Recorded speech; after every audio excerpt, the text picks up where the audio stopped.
Laurel, Maryland, a suburban community between Baltimore and Washington, D.C. Laurel still has a small town, kind of a Mayberry-like feel to it. Everybody knows everybody.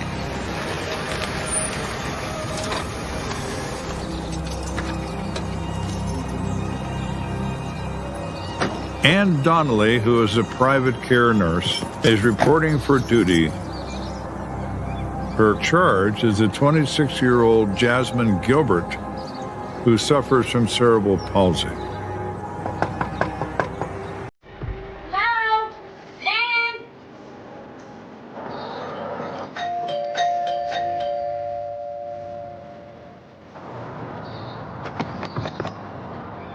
Hello? This is extremely unusual. She expects to be greeted as she usually is. Oh, good morning, Anne. But the place is quiet, very, very quiet. Hello? Hello?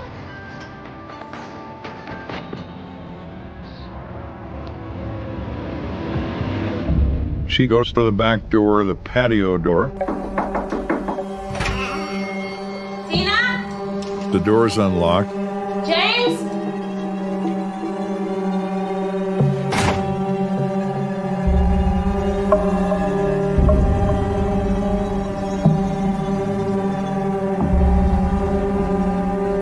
Tina? And no one answers her calls. James?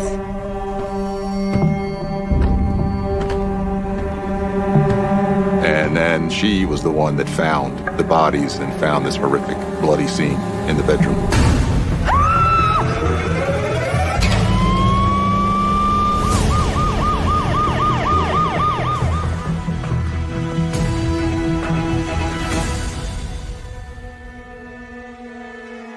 When first responders arrive, they walk into a monstrous scene.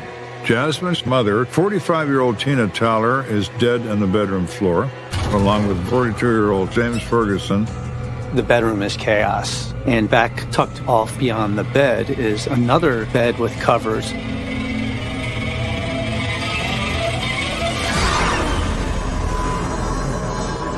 And that's when they discovered Jasmine Gilbert. My name is Joseph Bellino. I've been with the Prince George's County Police since 2007. This was my second homicide case. The first case I got was, we closed it within 48 hours. It wasn't a difficult case. I told my sergeant that I wanted more of a challenge. He said, "Be careful for what you ask for." It was a nice spring morning. I was driving into work. It was just after 8 in the morning. Dispatch to Detective Bellino. Go for Bellino. And they called me and said that there had been 2 bodies found at a residence in Laurel.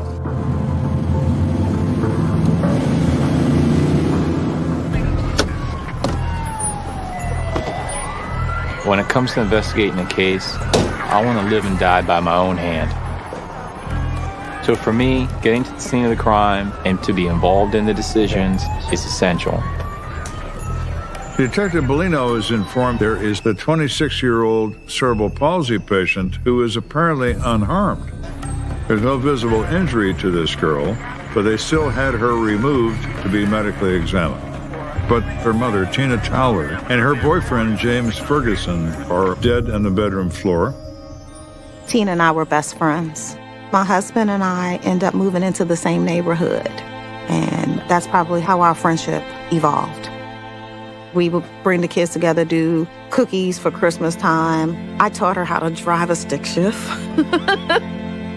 James had a large and very dynamic family. Everybody described somebody who was just fun to be around, just a good person to hang out with, somebody who would always welcome you into his apartment at any time. When you initially enter the apartment, there was a living space, dining room table, kitchen. There was several beer cans that were on the coffee table. Outside of that, everything appeared in order. There was no signs of a struggle. Once you got inside the bedroom, you could see that a serious altercation had occurred there. This is a very violent crime scene, blood spatter on the walls, on the floor, a great deal of blood every place. I noticed the door to the bedroom was damaged where the lock would be. So the thought was that somebody kicked in that bedroom door. We could see blood spatter on the ceiling and just the brutal nature of the attacks on both of them.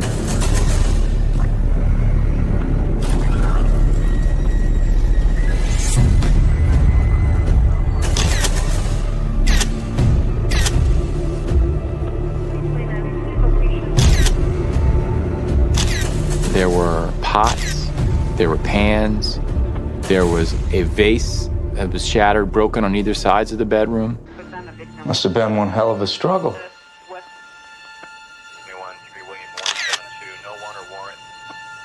And then there were these two bodies.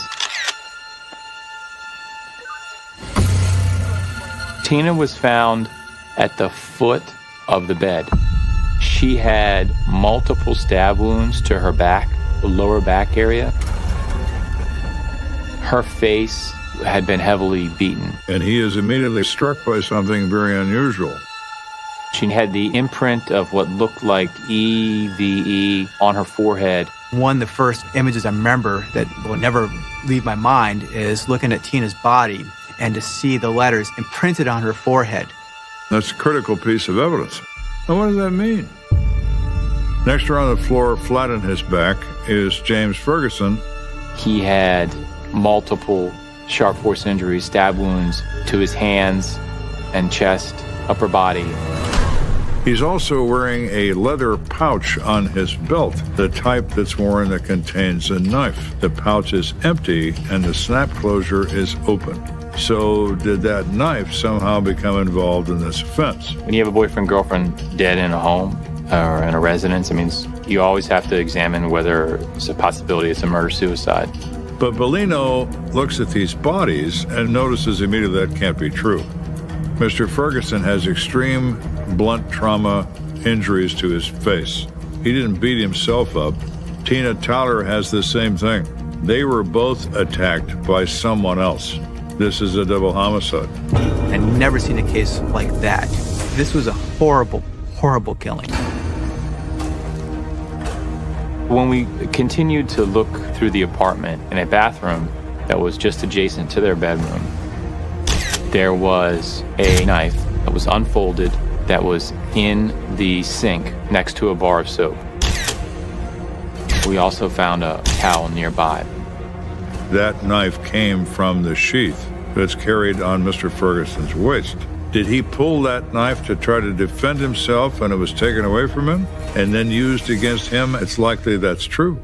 The problem is that in any bathroom, and in this one, there's soap, there's water, and there is a way for that evidence to then be disinfected, cleaned, and then sent down the drain and destroyed. There is nothing apparently missing, no ransacking in the other rooms, no open drawers, no search through purses, none of that.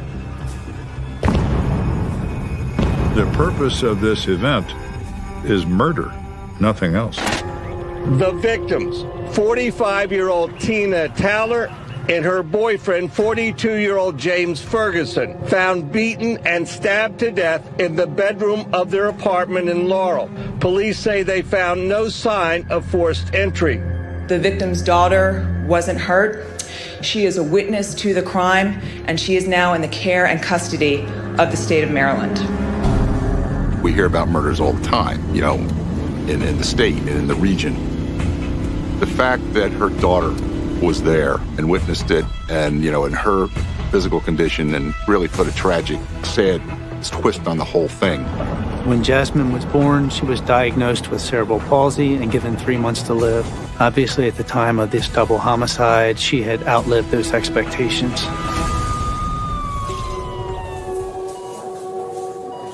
Unfortunately, Jasmine has a very severe form of cerebral palsy. Ultimately, it results in a person who is incapable of walking, standing, sitting. It is a terrible disease. Nurse Ann Donnelly is there at the hospital and says she's fine, she's not hurt. Ann Donnelly and the other nurses were a select group of women who had cared for her for a long period of time. So they had an afternoon nurse until 9:30 or so at night. And then the first thing the next morning, they would have a day nurse that would come in. So between 9:30 p.m. and 8 a.m. is the time this crime occurred. I can't imagine what she went through. Definitely, the trauma doesn't just stop, with the witnessing of the horrific event, not, knowing why you're being taken out of your home and then put in this hospital, not knowing who these doctors and nurses are. It could cause even more stress for her. He asked, do you think she can understand me if I ask her something? Donnelly says, I don't think so. You can try. This child is nonverbal. But she connects in other ways. Yes. She knows voices, so if you go in and you say, hey, Jazz, how you doing? And she would smile and she would start to laugh. She just loved music. Tina sang to her a lot, so she liked for her mom to sing to her. Because she was in that room and it was evident that this all took place right there in front of her. So what did she know? Our goal was to try to figure out, what did she see?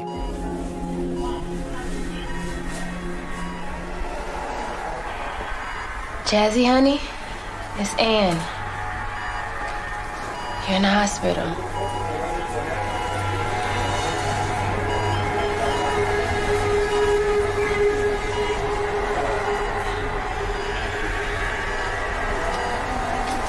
Jazzy, honey. It was always in the back of my mind, how had this affected her? Would she be able to communicate? The only person who saw or potentially saw anything is Jasmine. So it's critical that Bellino makes every attempt to try to get information from her. She is the ultimate loose end. Tina Towler and her boyfriend, James Ferguson, were found beaten and stabbed to death in their bedroom after a home nurse arrived to care for Towler's severely disabled daughter, Jasmine.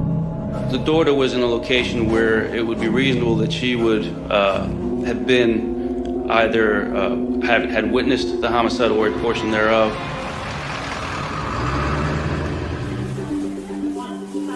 We know Jasmine was in the room when both James and Tina were murdered, and our goal was to try to figure out, what did she see? What does she know about it? Jazzy, honey, you're safe now, okay? This nice man wants to ask you some questions. But does she understand what she's being asked? An eyewitness certainly can be extremely useful. As a cerebral palsy patient in terrible physical condition, how useful that may be remains to be seen. Jazzy, we have to know what happened last night. Did you see who hurt your mom?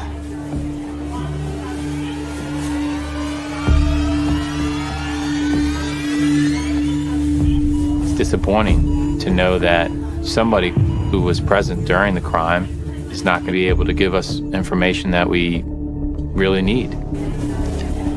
I'm sorry. I just don't think she understands. Let's just let her rest for now. I can come back later. The fact that Jasmine was left alive was an indicator to us that the individual who killed James and Tina knew of her condition and did not kill her because they knew that she would never be able to tell. Obviously, we had a large contingent of officers who assisted with the neighborhood canvass to knock on doors, speak to all the neighbors. And from speaking to witnesses in the case, we learned that Jay Towler is Tina Towler's ex-husband. The officer says he spoke to a neighbor who noticed that the ex-husband was standing in the crowd outside the crime scene. Now, that's kind of odd. Why did you not contact the police if you're concerned about the victim? So Jay Towler is invited to come for an interview at the police department. Anytime you have a crime like this, you have a woman who's murdered, you have her boyfriend who's murdered, there's the potential that this could be some type of love triangle gone bad. One of Jasmine's nurses called and said that Mr. James and Miss Tina are unresponsive. So I told my boss I had to go, and I left. You couldn't get close. They had it all blocked off. Just a lot of people around, cameras, TV cameras, and so forth. Policeman said, well, we're gonna take you down and have some questions for you down at the police station. When the crime is wide open, everybody's a suspect. I certainly interviewed him that way. So you were not in the apartment last night? No, I already told you. I told the detective I wouldn't do nothing like that. It was like Mike Tyson hit me in my stomach. I was crushed. He seemed to be truly emotional and distraught over her death and came off as somebody who wanted to be helpful in any way he could. I met Tina on the subway, and she was struggling with Jasmine. I gave her a hand with Jasmine, and we kind of talked a little bit and got her number and so forth, and eventually we got together. Got married later on. Me, Tina, Jay, and my husband, we started taking vacations together, so we did cruises. The families kind of just kind of merged. So he asked Tyler to explain to him what caused their marriage to break up. But we had a child, Michael. Michael, at 2 years old, he was diagnosed with hepatoblastoma, and he passed at 3 years old. And the sudden death of their child, it kind of changed the trajectory of her life and their marriage. Mr. Tyler explained that she was overwhelmed emotionally, and they drifted apart as a result. Maybe we couldn't live together. That didn't mean we didn't care for each other. I always would check on her and Jasmine. You know what I mean? He had no hatred toward her. They just didn't want to be married anymore, and they got unmarried. Well, we have a second victim in this house. What do you say about Mr. Ferguson? James, he seemed like a decent person. We got along real well. And, you know, he would call me up, Jay, come on over. I got dinner. Come on over. So there was no animosity toward his ex-wife or toward James Ferguson. We still want to alibi him. Where were you on the night this occurred? I was at my regular job. I went to fix the back up in Gettysburg, and I was home after that. He told me that he'd gotten home that evening, probably 9, 10 o'clock. He stayed there at the apartment, watched some TV, and went to sleep. You know, I didn't have no girlfriend at the house and nothing like that. And so I'm thinking now, like, wow, this isn't a good alibi. But it's the truth. When I asked him for somebody who could verify his whereabouts, he said that Thurston Yerby, his roommate, would be able to verify that he, in fact, was at home that evening.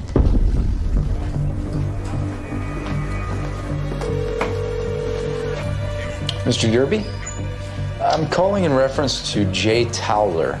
Is there any way you can come down to the station this afternoon? When I initially spoke with Thurston, he had left the Laurel area and had gone to North Carolina with his girlfriend to visit some of her relatives. And he confirms Mr. Tyler's alibi, that he was home that night. He remembers him coming home and he never left. And Thurston Yerby further said he'd be happy to come down and make a written statement to that effect when he returns from his trip. Just an over-the-phone confirmation isn't enough. Detective Bellino's thorough in what he does. He needs to have you in. He needs to have you interviewed. Hey, the ME called. They're ready for you. You know, I always say, I've seen enough death. I'll be fine if I don't see any more. There's no way for us to escape that real intimate exposure to death that you have when you're in an autopsy. It's important that you or somebody you work with goes. So, what'd you find? Well, they both have alcohol in their systems. I haven't seen anything this brutal in a long time. James Ferguson's cause of death were blunt force injuries and multiple stabbing/cutting wounds. I think he had somewhere near 15. The coroner also told Bellino that the knife found in the bathroom sink, the folding knife from the sheath or pouch on James Ferguson's waist, is consistent with all of the wounds and therefore is likely the murder weapon. Tina Towler's cause of death was multiple injuries, mainly because there were so many different things that were done to her. Blunt force injuries, stabbing and cutting wounds, and then the attempted asphyxiation as well. It takes a certain type of, individual to strangle somebody, to have that type of close, intimate contact. This level of violence is not exhibited by a stranger versus another stranger. This is someone who knows them, who hates them. But who's the intended victim here? What do you make of that? There is a word on the forehead of the victim, EVE. It was an indicator to us that extreme force had been used to kill her. Wait a minute. I know what this is.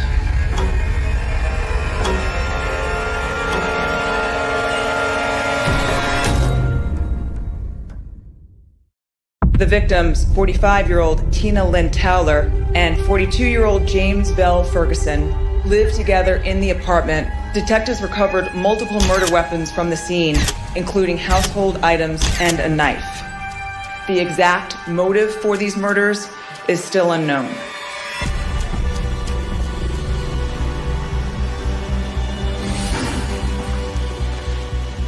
When Bellino meets with a medical examiner, he sees a mark on the forehead that is actually a word. It's EVE. And we were able to determine that those letters were on a flashlight that was broken and found on the scene of the crime. And it was an ever-ready flashlight. She was so savagely beaten with that flashlight that part of the name of the light was transferred to her forehead. The fact that she had all these blunt force injuries to her face, to me, it was overkill. Whatever happened to her was excessive. What it shows is that the focus of the assault was probably primarily on Tina Towler. What was really striking about this particular case is the multiple instruments that are used. The knife, the flashlight, the vase, the frying pan, the pots.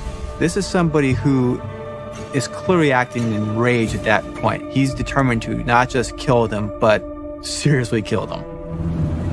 At that point, there wasn't any one piece of evidence that gave us a solid lead that would clearly identify who was responsible for this. There's always dead ends in murder cases, and people think that's frustrating, but by the same token, you're eliminating what didn't happen. It allows you to focus on what did happen. At that point, the only eyewitness was Tina's adult daughter, Jasmine.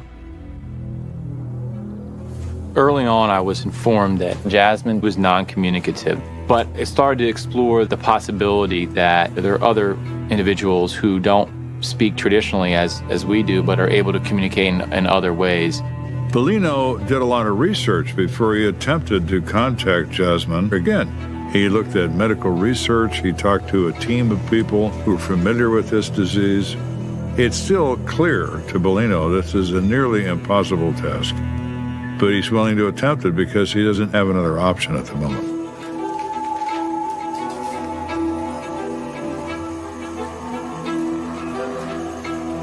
I initially thought that there was a possibility that, we could get some type of nonverbal yes or no response.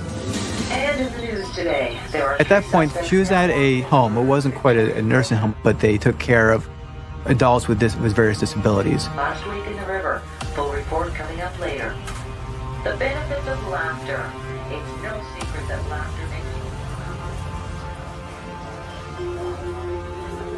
Hi, Jasmine.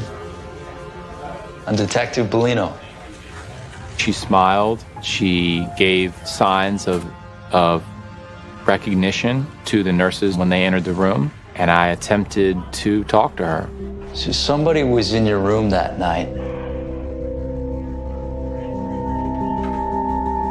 Somebody hurt your mom and James real bad. I think you saw what happened. I looked at her eyes. I looked at her hands, her head, to just see if I could in any way get her to respond or acknowledge that she understood the information I was trying to relay to her. Do you know who was in your room that night?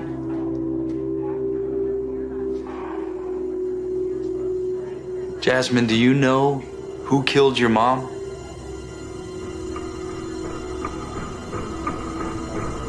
Jasmine.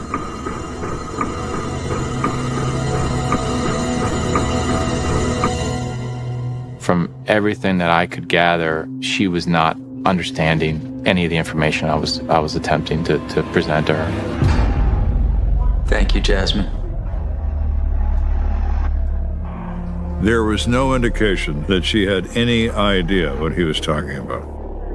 Bellino was forced to reach the conclusion that he no longer had an eyewitness.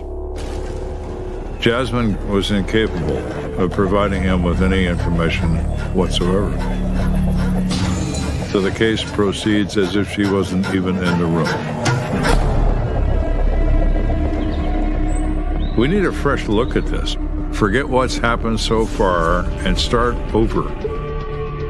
When your case kind of reaches an impasse, a lot of times detectives will go back out and recanvass the area, and not just for evidence, but also knocking on doors to see who might have seen or heard anything.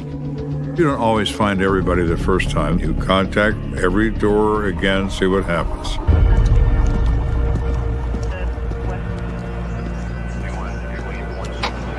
Is this about the murders the other night? I spoke with a resident of the building who was able to give me some information about the night that James and Tina were murdered. And suddenly, a second canvas has produced potentially a very valuable witness. She says that when she comes home from work the night of the murders, it was almost 11 o'clock at night.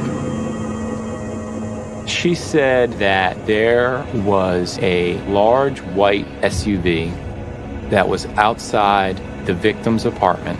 She hadn't seen it there before, and there was a male sitting behind the wheel with a baseball cap on, smoking a cigarette. He's within the time frame of when the murders occurred, whoever he may be. So what is he doing? Waiting for people to go to bed so he can kill them? We don't know. Thanks for your time. That's all we need. We just thought it was unusual and suspicious.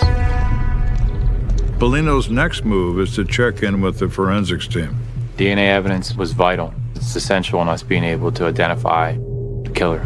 Found some things you might be interested in. And one thing that's of particular interest is a garbage can found in Tina's kitchen. There were several beer cans inside that trash can.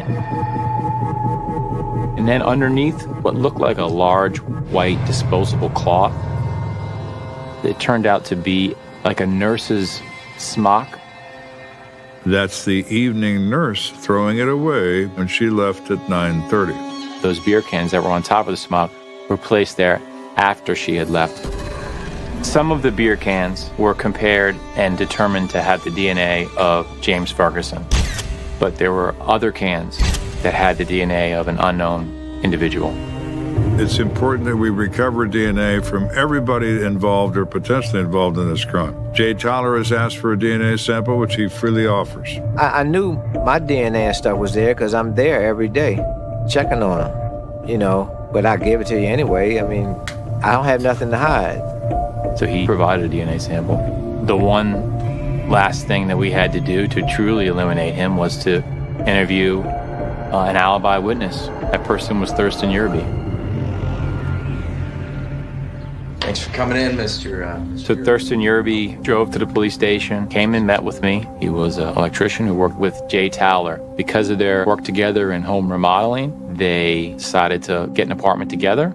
And he confirms Mr. Towler's alibi. He remembers him coming home and he never left. Do you mind if we get a DNA sample?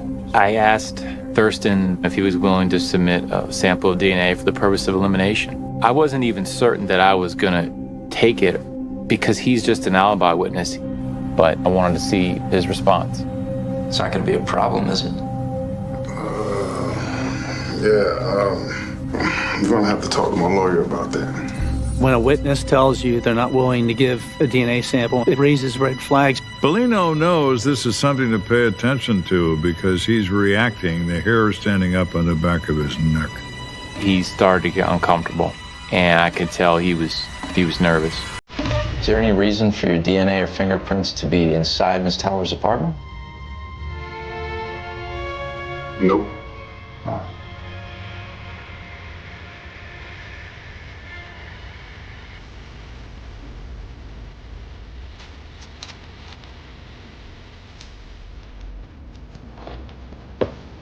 Want one?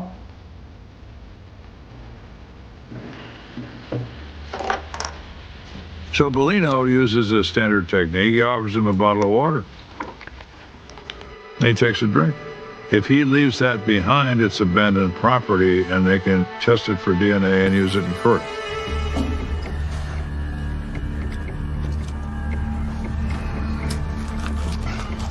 You mind? Yeah, why don't we go outside?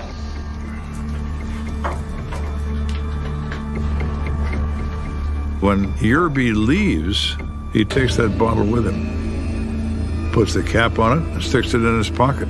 I had never seen that, where a suspect understands and knows that they may be leaving DNA behind, and then carries their trash in their pocket outside.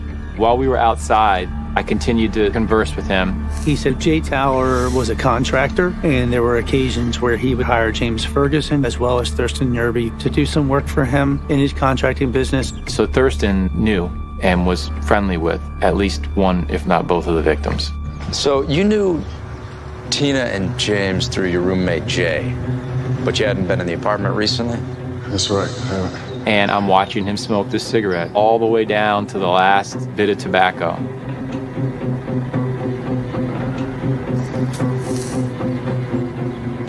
Bellino is anxious to get his hands on the cigarette butt. He then stuck the butt in his pocket. And I thought that this is very unusual. He's leaving no trail behind him. He's been coached by someone on how DNA can be obtained, and he makes certain that the two objects that contain it, he's taking with him. That makes Thurston Yerby a prime suspect. But there's not enough there to lock him up. Not yet.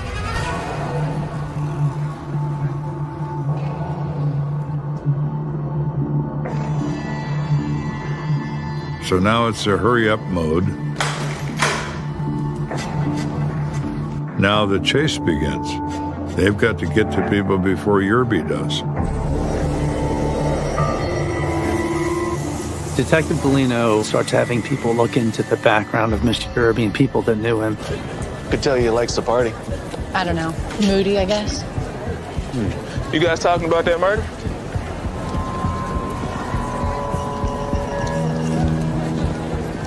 Why do you ask?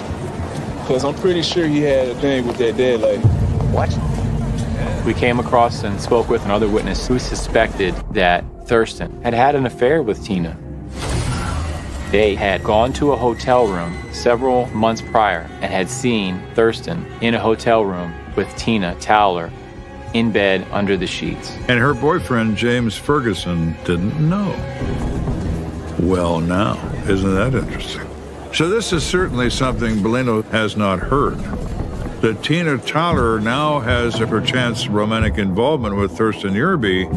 It was a big break in the case. The fact that someone we were just speaking with as an alibi witness that was now being uncovered was in fact having a sexual relationship or an affair with our victim.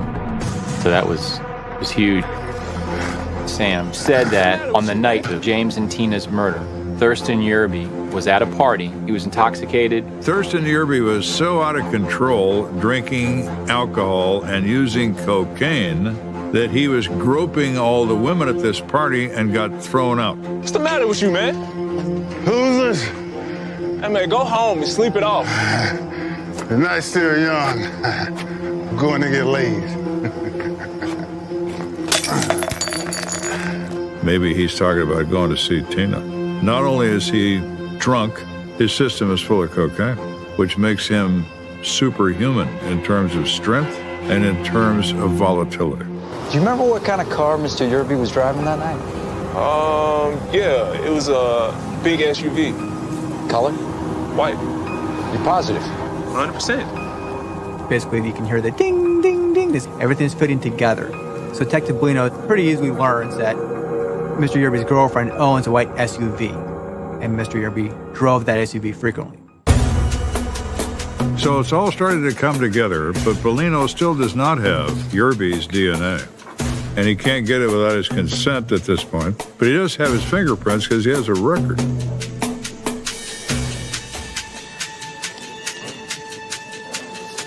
Detective Bellino looks into the evidence that was collected back in the house and determines that the beer can that came out of the trash can has fingerprints on it.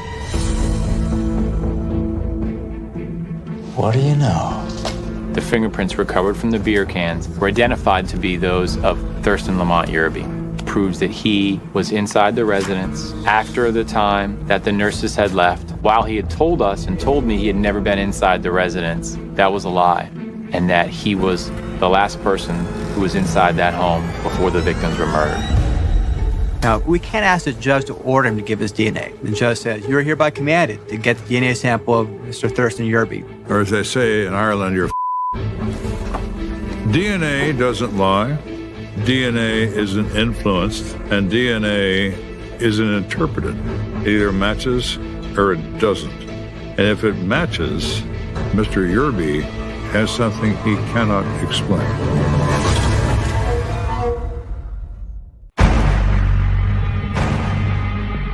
After a protracted investigation of the deaths of James Ferguson and Tina Towler, Detective Bellino has arrived at a prime suspect, Thurston Yerby.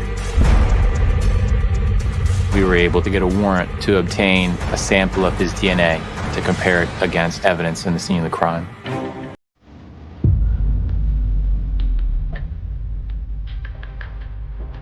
Go down to the scene right here, sir.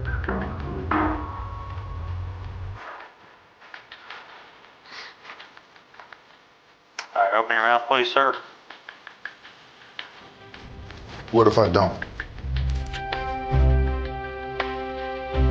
Mr. Yerby is cocky and confrontive. It's like he's saying, catch me if you can. He believes he's smarter than the police, and he comes across that way. That it? Yes, sir, you're free to go. Don't leave town.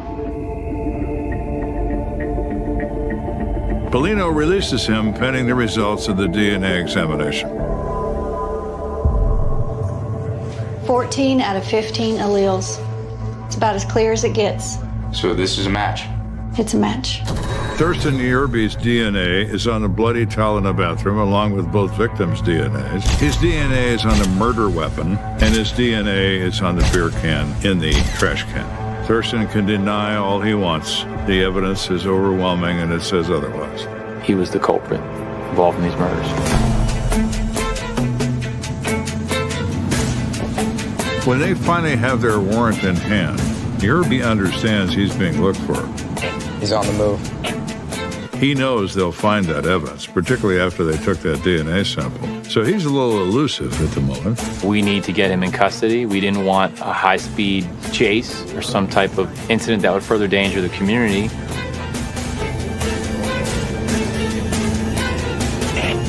He just pulled into the elementary school.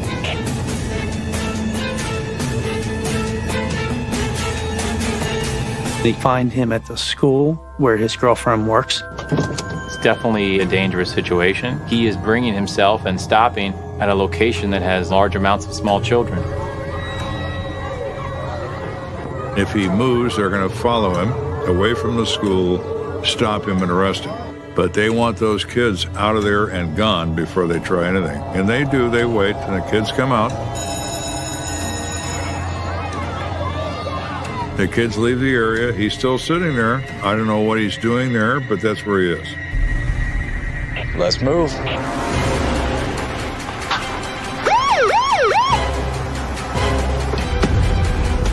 Driver, show me your hands. Put your hands out.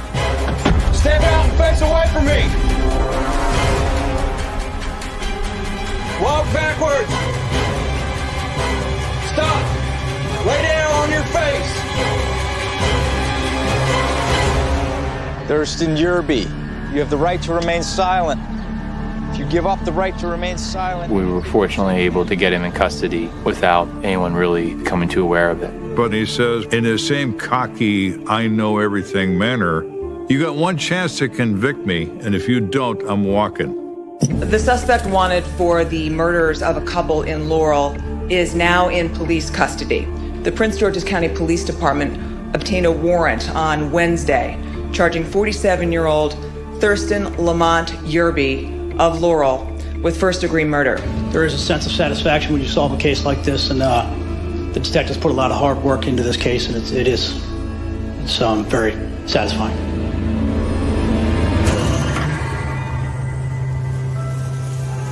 What I believe happened that night is Thurston Yerby wanted to have sex that evening. He had had a relationship with Tina Towler at one point before, and he went by the house because he had been there before and he knew where it was.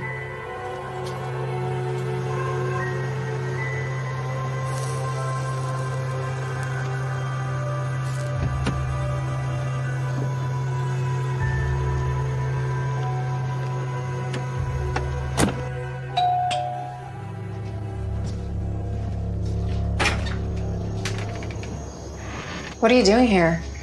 Hey, baby. Hey, man. Long time no see. Hey, what's going on, bro? Huh, nothing. Come on in, have a drink.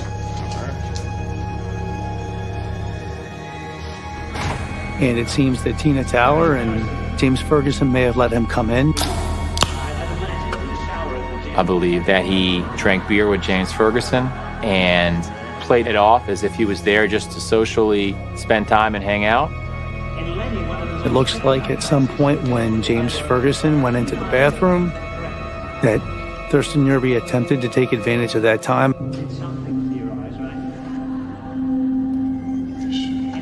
I'm gonna go check on Jasmine.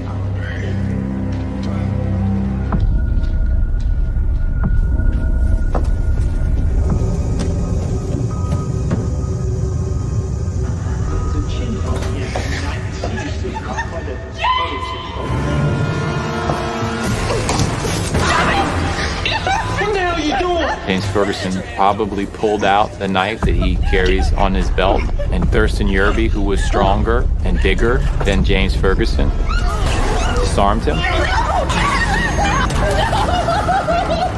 killed James Ferguson, stabbed him to death, and then realized that he could not leave a witness. So after killing James, he decided to kill Tina. Please don't!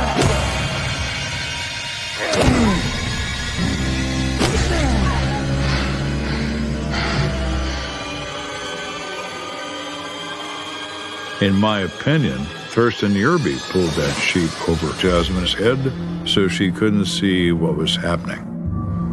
Thurston Yerby went to the bathroom, cleaned himself up, cleaned off as much of the blood as he could, and decided not to kill Jasmine because he knew that Jasmine was never going to be able to communicate. Got in his vehicle and left. So I argue very passionately to the jury, because I still believe to this day, it was premeditated. But at some point, as he's beating them, stabbing them, choking them, at some point he's aware he's killing them. And he goes into the kitchen to get pans and pots. He's going to get more weapons and coming back. Why is he getting these weapons? To kill them. That's premeditation. What went wrong in that apartment to go from drinking beer to stabbing and bludgeoning everyone to death? We're not going to know that. It's speculation.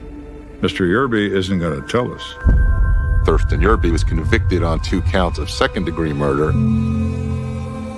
He's serving 2 30-year sentences consecutively at Jessup Correctional Institution. My brother will look out and help anyone. As far as I know, he's very respectful. And he's going to be truly, gratefully missed. I want to remember Tina as the person that I knew her as. The sweet, bubbly, loving, caring, giving person. I know that Tina wanted to be with Michael, so hopefully that's where she got to, because that was her heart.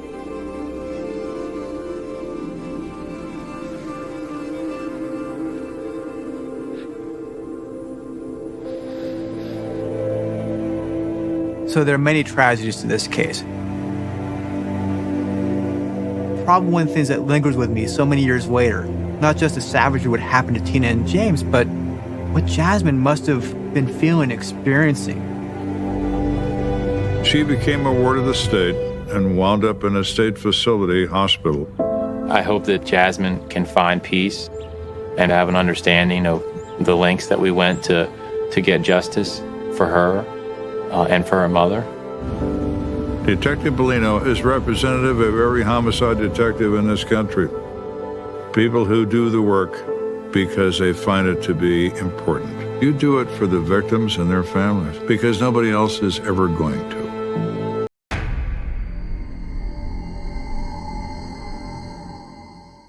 A talented New Orleans preacher got the job of a lifetime.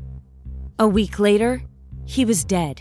This case was one that immediately drew my attention because it was not a typical murder case. It happened in the trying months following Hurricane Katrina. Absent any eyewitness, and given the circumstances and the resources in the city, it simply just became a cold case. But the killer would strike again. Oh my God. Another one? One person had information that could stop the killer from striking a third time. He was sort of the last man standing who could bring it to the authorities. But could the police get to him before it was too late? This is only something you hear about on the TV show. You know, like, you never think this was something that would happen in real life. Today we're in New Orleans, Louisiana, for the tragic story of an aspiring preacher named Ernest Smith. I'm Sloan Glass, and this is part 1 of Bodies on the Bayou on American Homicide. And just a warning that this episode contains some graphic content. Please take care while listening. I don't know if you've ever been to New Orleans, but it's a very special place. The historic French Quarter dates back to the 1700s. Today, the city's oldest neighborhood is famous for its vibrant nightlife. That is where you find Bourbon Street and many of our most famous bars. That's Laura Rodrigue. She worked with the New Orleans District Attorney's Office. We like to eat, we like to drink. There are constantly events going on, or carnivals, or parades. We are a city that simply likes to party. It's a city that lives by the motto, let the good times roll. And Bourbon Street plays host to many of those parties. Whether it's the cuisine or the arts, there's so many different opportunities here to explore so many different things. Where else in the world can you walk down the street eating a po' boy in one hand with a cocktail in the other while a jazz player strikes up a song on the corner? Having been somebody who has traveled elsewhere, I can say that there really is no place like New Orleans. Today, well over 1 million people from all different walks of life make their home in the Big Easy. There is a certain sense of camaraderie among the community. They rally together, they support one another, and they take a lot of pride in saying that they're from New Orleans. Let's look back at the summer of 2005 as a test of that camaraderie. That's when Hurricane Katrina made landfall and left nearly 80% of New Orleans underwater. Katrina slams into the Gulf Coast. Wind gusts up to 120 miles an hour. Projectiles that can kill you. Stucco literally ripped off the side of this building. Part of the roof covering the Superdome, where some 10,000 people had sought this gas shelter. station, which is basically where we've sought safety, it is slowly being ripped apart before our eyes. The city lost more than 850,000 homes, 300,000 vehicles, and 1,800 lives, making Katrina one of the deadliest hurricanes to hit the U.S. It truly did devastate the city of New Orleans to a large extent. At the time, over half of its population relocated to other cities. After Katrina, there were simply problems for everyone in the city in terms of getting back into their homes, what was left of the neighborhoods. So you might be living in a home and you might be the only person on your block. And that's scary. It was scary, especially when things went wrong. It really made law enforcement's job a lot more difficult. It wasn't like patrolling the street normally and knowing that there were people also looking out for each other. You know, it's pitch black in some of these neighborhoods where power hasn't been turned on to some of the homes if the people haven't returned. Like all city services in New Orleans after Katrina, the police department struggled to keep up. In certain neighborhoods, you didn't know how long it would take and whether it was even worth it to get the police involved. And that's when violent crime soared. Hurricane Katrina chased away more than 200,000 people in New Orleans, but criminals are coming back. Police department figures show the number of murders has gone up every month since the storm. So now, here is our story. In April of 2006, 38-year-old Ernest Smith was a preacher who had just moved back to his home in New Orleans. Let's talk about Ernest's life before that move. Ernest was always, whenever you saw him, he can walk into a room and the first thing he has on his face is a smile. Carolyn Jackson and her husband Apostle Jackson were ministers who mentored Ernest. Ernest was special. He was the real deal. Ministry was his heartbeat. Ministry was what he was about. He loved to preach. I think he woke up with a Bible and a microphone. He was born with one. He was truly a man of God. Life was a tough climb for Ernest, who lost both of his parents at a very young age. Although he was later adopted, he was always plagued by that desire to fit in and belong. To us, he was a son. I think he felt like we were the only parents he had. The church became that place where Ernest felt like he belonged. But the downside of being a preacher was it didn't pay his bills. So Ernest supplemented his income by working as a truck driver. The money was good, but he was often on the road and away from his wife and daughter. To no one's surprise, his marriage ended up in a divorce. And not long after that, a single mom named Emma walked into his life. She met him by going to his ministry when he was preaching. That song, When a Man Loves a Woman, that was Ernest's song. He really loved this woman. Emma and Ernest married in 1995. Emma was the perfect pastor's wife. She did everything to help the church. She did whatever was necessary to make sure his ministry was functioning and running. Emma was also busy outside of church.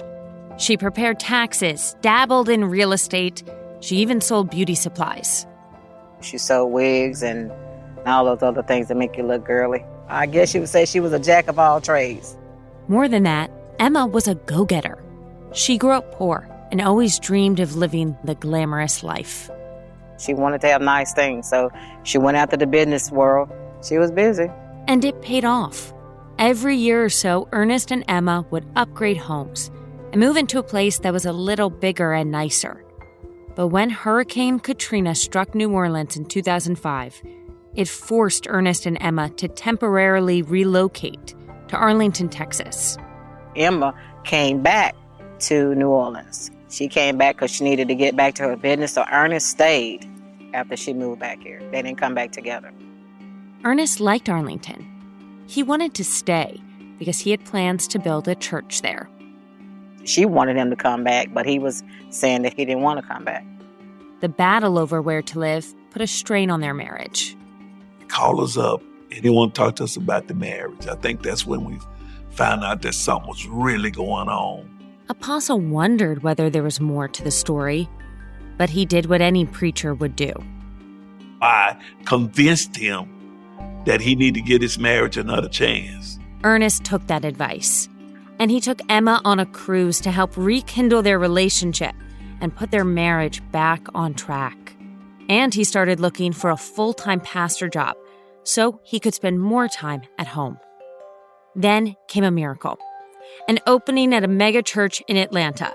Ernest interviewed and landed the job. Him and her was going to move to Atlanta. She was going to be first lady, and he was going to be pastor. On the evening of April 12th, 2006, Ernest called Apostle with the good news. He was already excited, like he had found a treasure. It was a much-needed step forward for Ernest and Emma's marriage, and a huge boost for his career. This would have been the first time in his ministry that he'd have had a ready-made family ready for him. I mean, if you ever wanted a pastor, he would have been the one. He was just that gifted. So they have that conversation on April 12th. And that night, Ernest and Emma took a break from packing up for their big move. Emma wasn't feeling well, so Ernest planned to go out for a ride on his motorcycle. I said, y'all be careful out there. And I hung up. Then 5 hours later, we get the news that he's dead. We was asleep. We have to get a phone call from Emma. And she tells me, she says, Ernest is gone. I said, gone where? And she said, he's dead. That just tore my heart up. Emma was a mess. In between crying, she explained that Ernest took his motorcycle for a ride and returned around 11 p.m. That's when someone ambushed him. She said, well, I heard 3 bang, bang, bang. She said, but I thought it was a car backfiring. Emma said she was in bed with a bad toothache and had taken some pain medication to help her sleep. She woke up to the sound of her husband's cries from downstairs. He woke her up out of her sleep. He said, babe, I've been shot. When Emma came downstairs, she found Ernest collapsed on the front steps of their home. His red shirt was completely covered in blood. So she tells us, she said, well, somebody was trying to rob Ernest, steal his motorcycle. Somebody was trying to take his bike from him. She called the police, called the ambulance. She said, well, y'all know we living in New Orleans. You know how long they take to get here. So by the time they got here, he was already gone.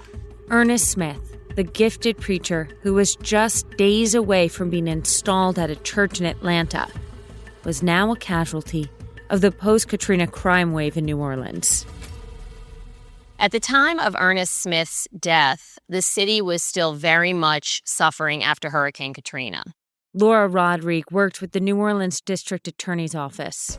The place where they were living was largely abandoned. In fact, they were the only people living in that apartment complex. It was almost a scary place to live because you had nobody around you. There weren't lights on anywhere. Ernest was shot twice in the chest with a 9mm weapon. There were no witnesses and no known motive. His motorcycle was right there on the scene next to him. The keys to the motorcycle were found in the grass right nearby. Absent any eyewitness, and given the circumstances and the resources in the city, it simply just became a cold case. It seemed like a senseless crime that would go unsolved. Then, 5 years later, another murder in a neighboring state brought this case back to life.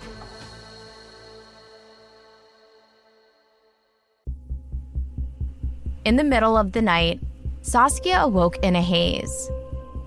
Her husband Mike was on his laptop. What was on his screen would change Saskia's life forever. I said, I need you to tell me exactly what you're doing. And immediately, the mask came off. You're supposed to be safe. That's your home. That's your husband. To keep this secret for so many years, he's like a seasoned pro. This is a story about the end of a marriage, but it's also the story of one woman who was done living in the dark. You're a dangerous person who preys on vulnerable and trusting people. You're a predator, Michael Levingood.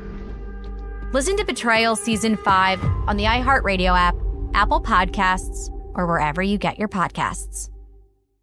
Segregation in the day, integration at night. When segregation was the law, one mysterious black club owner had his own rules. We didn't worry about what went on outside. It was like stepping in another world. Inside Charlie's Place, black and white people danced together. But not everyone was happy about it. You saw the KKK? Yeah, they was dressed up in their uniform. The KKK set out to raid Charlie, take him away from here. Charlie was an example of power. They had to crush him. From Atlas Obscura, Rococo Punch, and Visit Myrtle Beach comes Charlie's Place, a story that was nearly lost to time. Until now. Listen to Charlie's Place on the iHeartRadio app, Apple Podcasts, or wherever you get your podcasts. Hey everyone, it's Emily Simpson and Shane Simpson from the Legally Brunette podcast. Each week, we're bringing you true crime through a legal lens. Whether you want all the facts on the disappearance of Nancy Guthrie, or you still need to wrap your head around the Diddy verdict, we're breaking it all down step by step. And we're not just lawyers, we're also husband and wife. It makes for some pretty entertaining episodes. Listen to Legally Brunette on the iHeartRadio app, Apple Podcasts, or wherever you get your podcasts.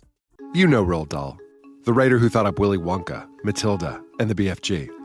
But did you know he was also a spy?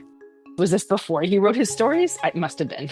Our new podcast series, The Secret World of Roald Dahl, is a wild journey through the hidden chapters of his extraordinary, controversial life. His job was literally to seduce the wives of powerful Americans. What? And he was really good at it. You probably won't believe it either. Okay, I don't think that's true. I'm telling you, the guy was a spy. Did you know Dahl got cozy with the Roosevelts, played poker with Harry Truman, and had a long affair with a congresswoman? And then he took his talents to Hollywood, where he worked alongside Walt Disney and Alfred Hitchcock before writing a hit James Bond film. How did this secret agent wind up as the most successful children's author ever? And what darkness from his covert past seeped into the stories we read as kids? The true story is stranger than anything he ever wrote. Listen to The Secret World of Roald Dahl on the iHeartRadio app, Apple Podcasts, or wherever you get your podcasts.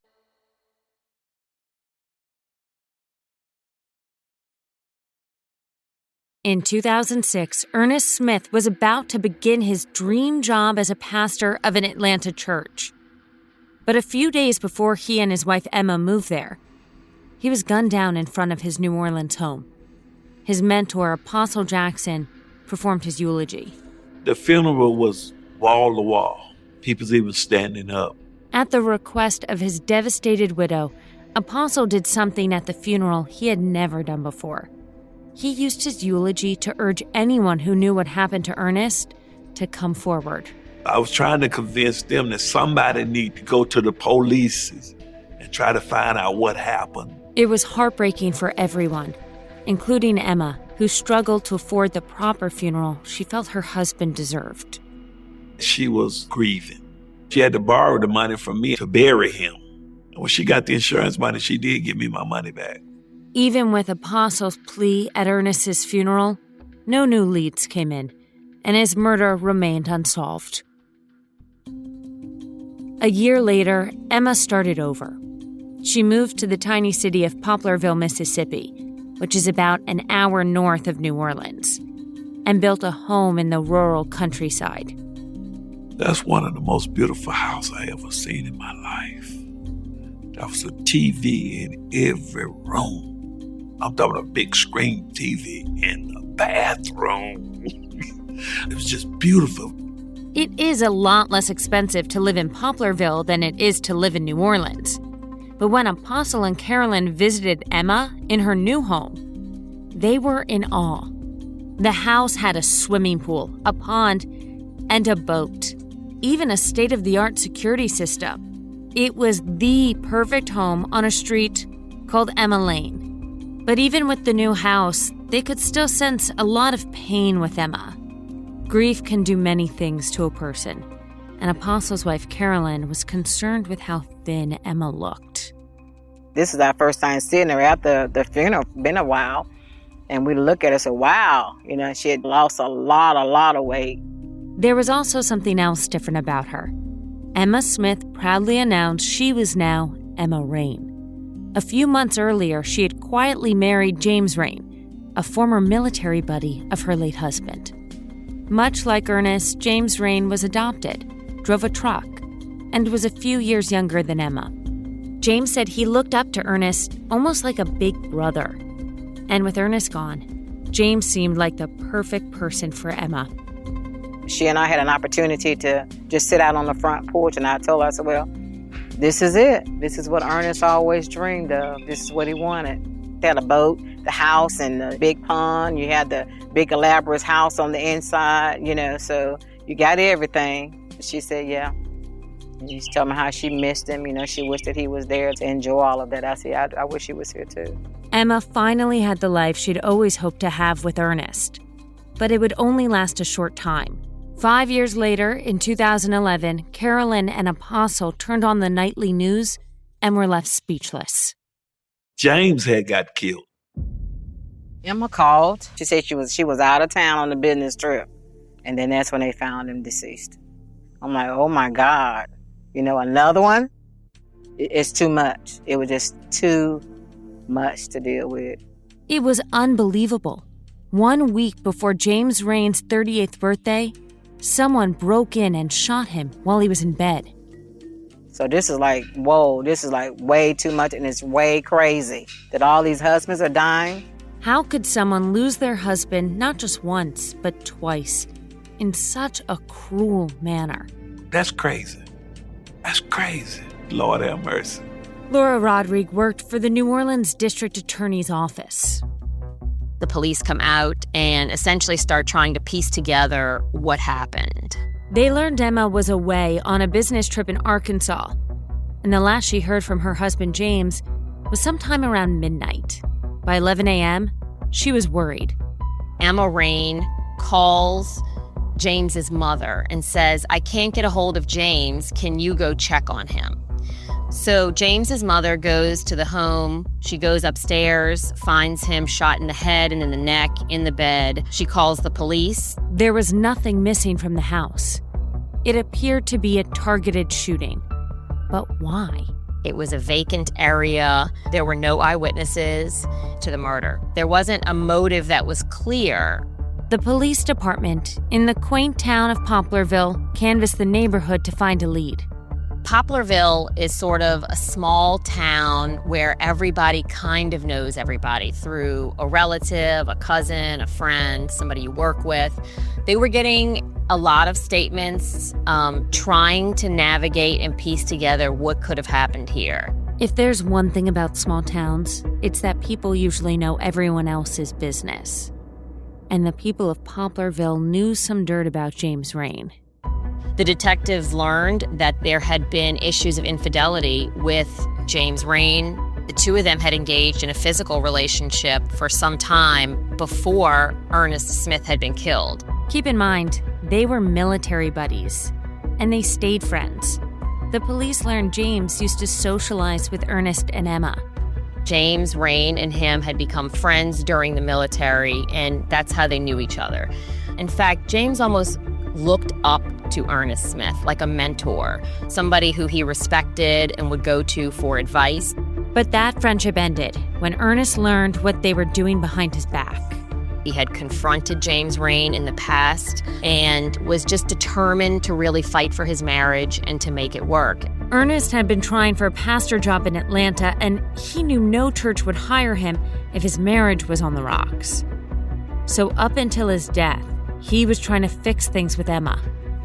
He was fiercely loyal to Emma Rain. He just did not want to give up on their marriage. In fact, he had just gotten her a dozen roses right before the murder. So let's break this down.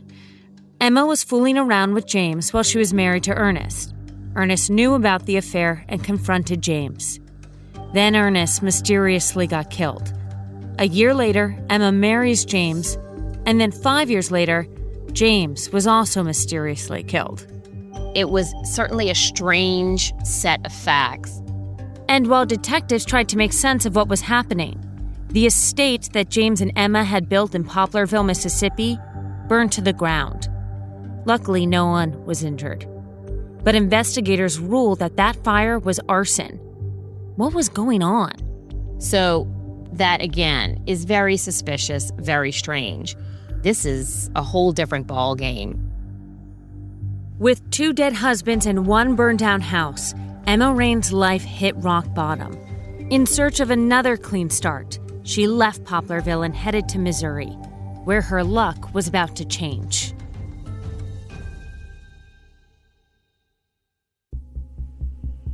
In the middle of the night, Saskia awoke in a haze. Her husband Mike was on his laptop. What was on his screen would change Saskia's life forever. I said, I need you to tell me exactly what you're doing. And immediately, the mask came off. You're supposed to be safe. That's your home. That's your husband. To keep this secret for so many years, he's like a seasoned pro. This is a story about the end of a marriage, but it's also the story of one woman who was done living in the dark. You're a dangerous person who preys on vulnerable and trusting people. Your predator might go up and good. Listen to Betrayal Season 5 on the iHeartRadio app, Apple Podcasts, or wherever you get your podcasts. Hey everyone, it's Emily Simpson and Shane Simpson from the Legally Brunette podcast. Each week, we're bringing you true crime through a legal lens. Whether you want all the facts on the disappearance of Nancy Guthrie or you still need to wrap your head around the Diddy verdict, we're breaking it all down step by step. And we're not just lawyers, we're also husband and wife. It makes for some pretty entertaining episodes. Listen to Legally Brunette on the iHeartRadio app, Apple Podcasts, or wherever you get your podcasts. Segregation in the day, integration at night. When segregation was the law, one mysterious black club owner had his own rules. We didn't worry about what went on outside. It was like stepping in another world. Inside Charlie's place, black and white people danced together. But not everyone was happy about it. You saw the KKK? Yeah, they was dressed up in their uniform.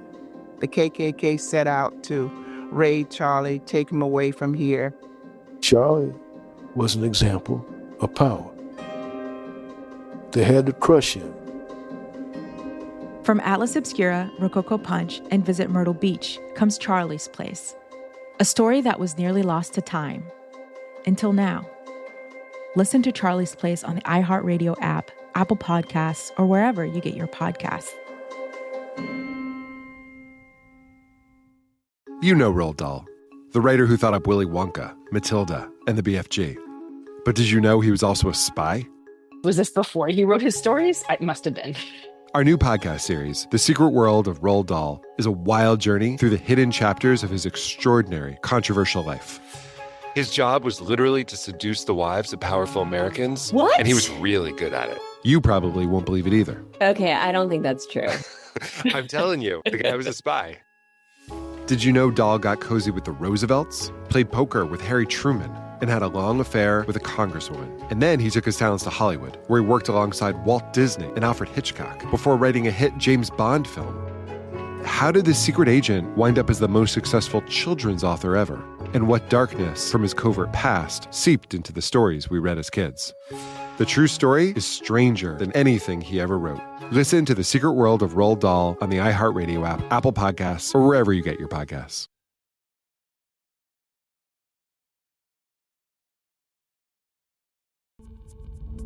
By 2012, Emma Rain had buried 2 husbands and even lost her home to a fire.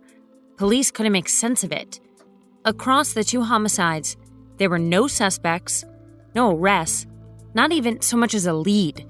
Prosecutor Laura Rodrigue investigated. This case was one that immediately drew my attention because it was not a typical murder case. There were no eyewitnesses to either murder. Nothing was adding up. There wasn't a motive that was clear other than the fact that we knew this woman's last 2 husbands were also found dead in sort of mysterious circumstances. The first case had gone cold, and investigators did not want James Rain's murder to reach a similar fate. If they aren't able to develop a suspect or get a lead within the first couple of weeks, it's almost never going to be easy to find one quickly after that. But shortly after James Rain's murder, things would take a turn. Late one night, James's brother received a mysterious phone call. A woman's voice he did not recognize told him to walk outside and check his mailbox. As cryptic as that sounded, he wanted answers. James's brother went to the mailbox and found a thick envelope filled with documents. These documents contain information about a lawsuit Ernest Smith's life insurance company had filed to prevent Emma from obtaining the insurance proceeds from Ernest's policy. She had the insurance policy on Ernest Smith, and it started at $100,000. The money increasing from year to year, from $100,000 to $250,000, all the way up to $800,000. But a closer look showed that just before Ernest's death, the amount was increased to $800,000, and the beneficiary changed to James Rain. Which was extremely suspicious because everybody knew that was her boyfriend while she was married. So it didn't make any sense why Ernest Smith would allow James Rain to be his beneficiary, since he had clearly had heated arguments, asking James to stay away from his wife. And really just did not get along with James in that time period in his life. And there was more.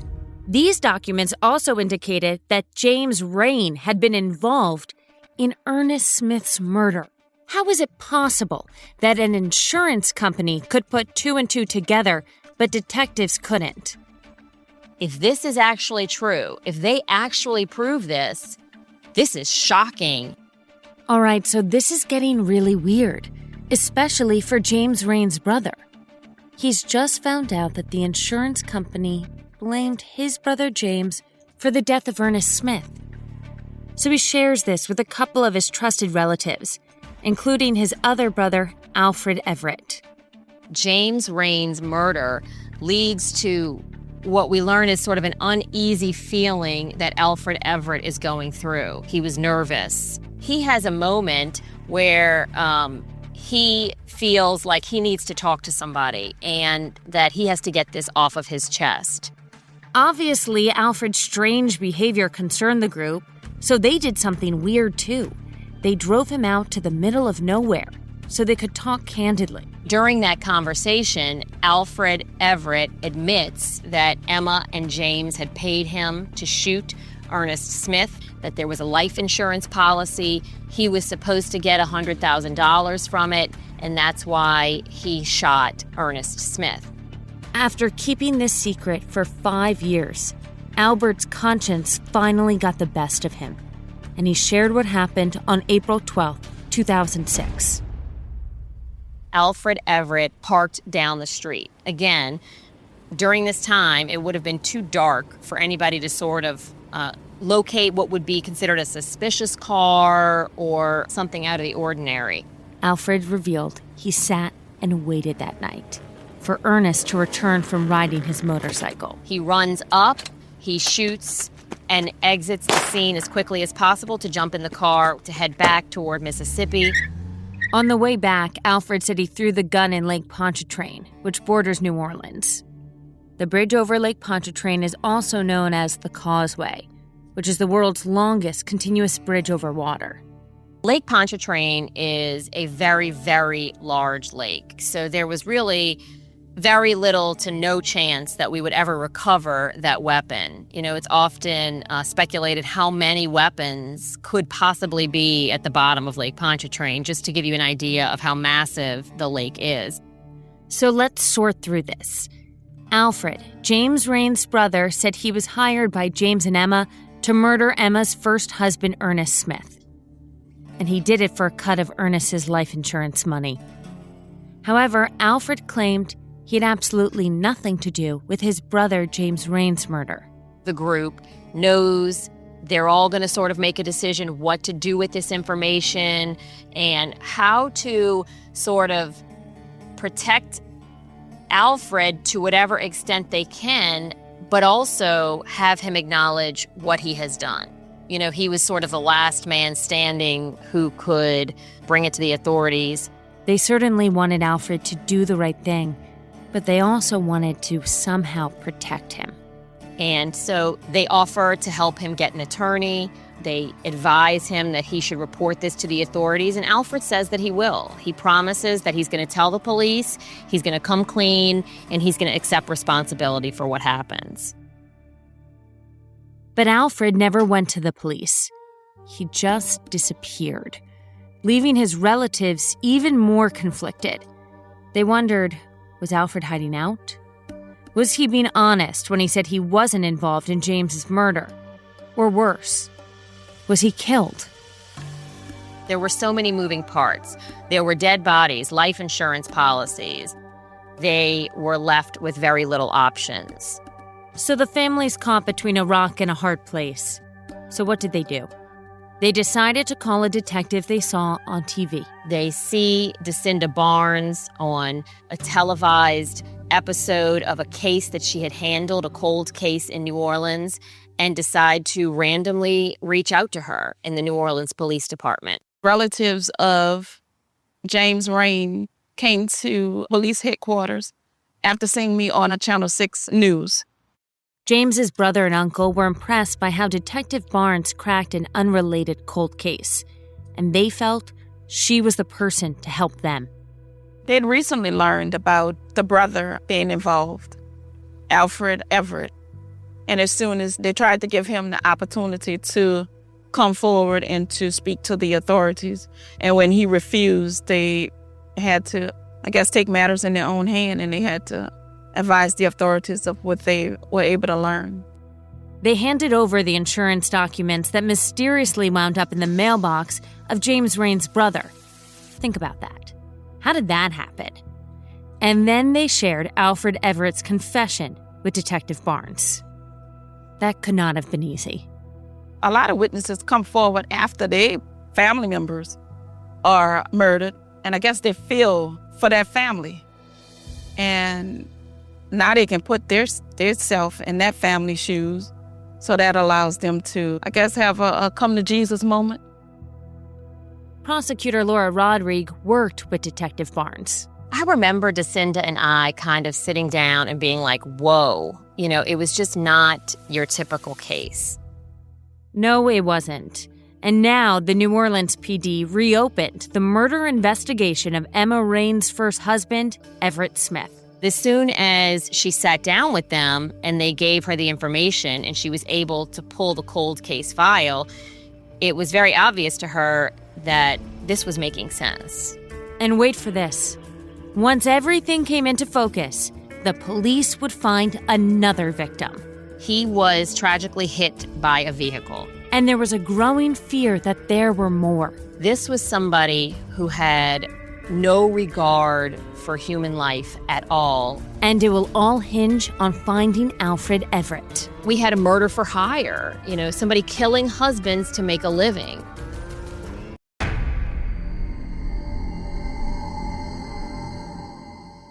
In the span of 5 years, Emma Rain lost 2 husbands to murder.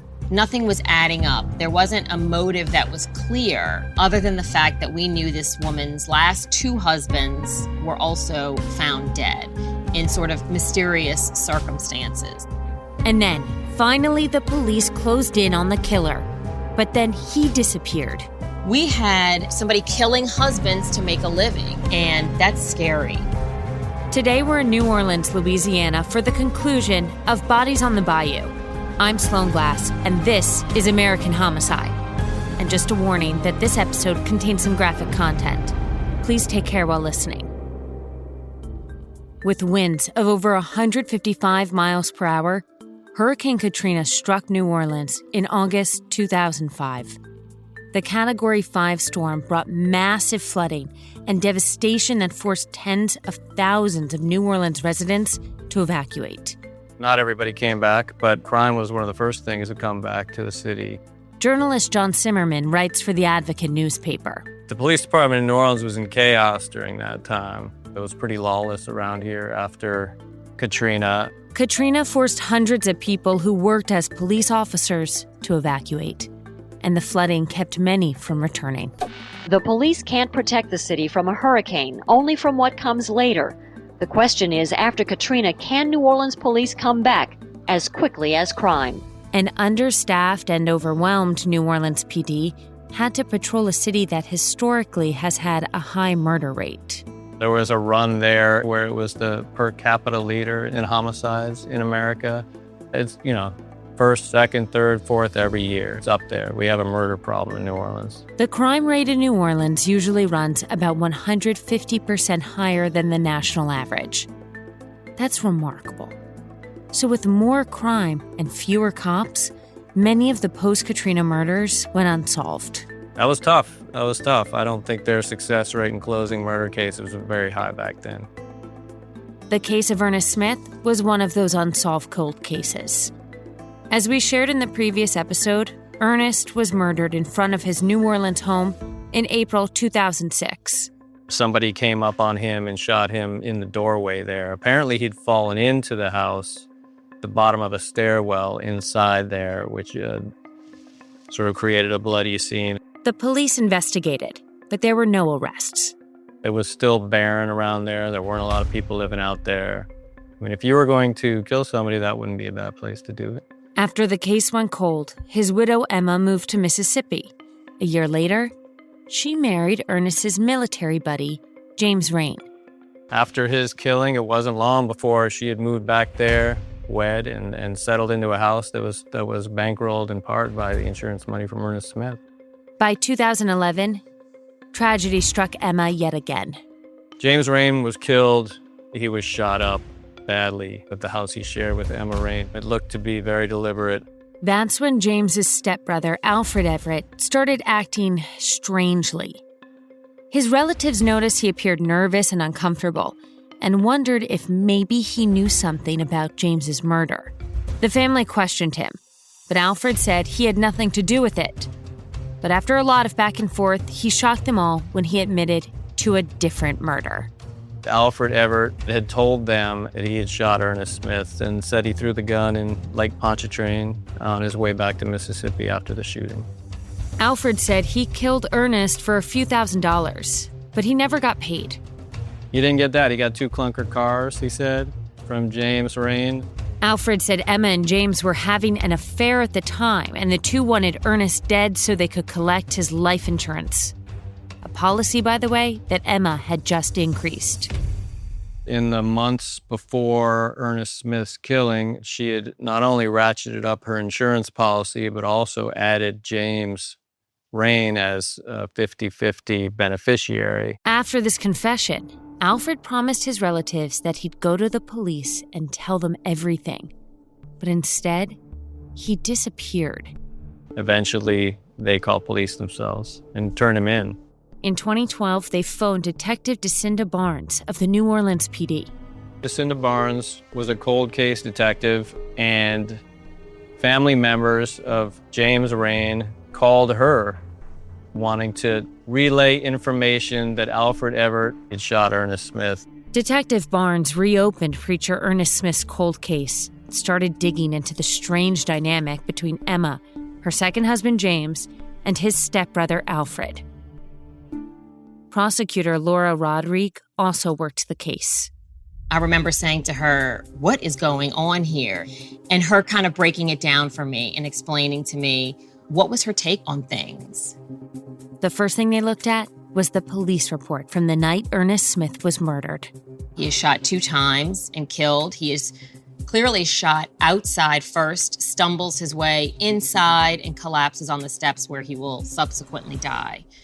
There was blood spatter by his feet, which would go almost to the floor at the bottom of the steps and toward the front door where he had come in and collapsed on the steps.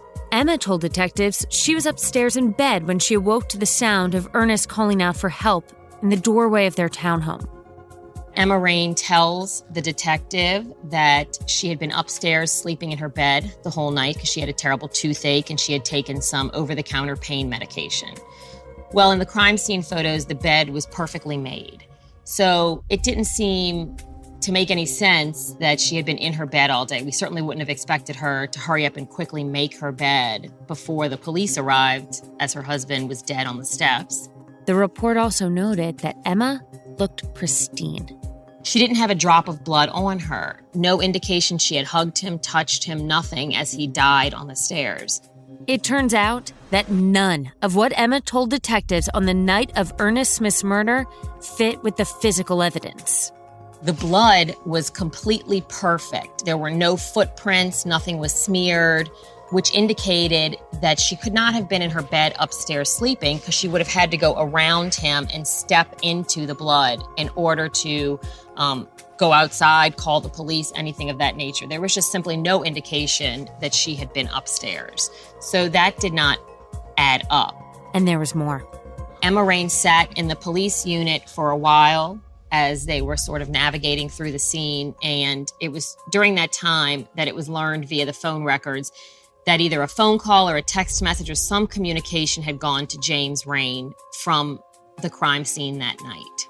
As bad as things looked for Emma, it was Alfred Everett, the stepbrother of her second husband, who pulled the trigger. After coming clean to some of his relatives, Alfred disappeared. By the summer of 2013, the police located him in Texas. Alfred Everett was charged with murder. He was the gunman who killed Ernest Smith.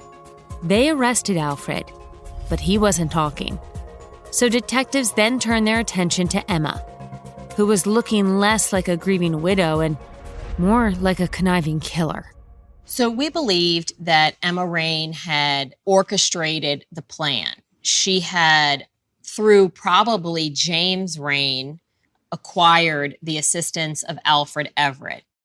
I guess James, who knew him better than anybody, knew he would be somebody willing to do this. When detectives did a deep dive into her past, they learned Emma had another husband before Ernest. Emma's first husband, we learned, was a man named Leroy Evans. And guess what? Back in 1993, something terrible happened to Leroy. He was tragically hit by a vehicle. We weren't able to determine if there was any foul play in the actual traffic accident, but he did become a paraplegic after the incident. Leroy was paralyzed from the neck down, leaving him bedridden. Rather than Emma take care of him, Leroy went to stay with his mother. So she would care for him on a daily basis. He had a room where he would lay in bed for most of the day. He had a feeding tube that was necessary for him to survive. And then, one day, Leroy's feeding tube was mysteriously removed. So the mother of Mr. Evans told our investigator that Emma Rain was the last person in his room before his feeding tube had been removed and he died of what the coroner determined was asphyxiation. Mr. Evans' mother certainly suspected foul play of Emma Rain and that she had caused his death. That's how she felt. So that was very alarming to us. But no charges were ever filed. And the strange thing is, no relatives of Ernest Smith or James Rain knew Emma had been married to Leroy Evans.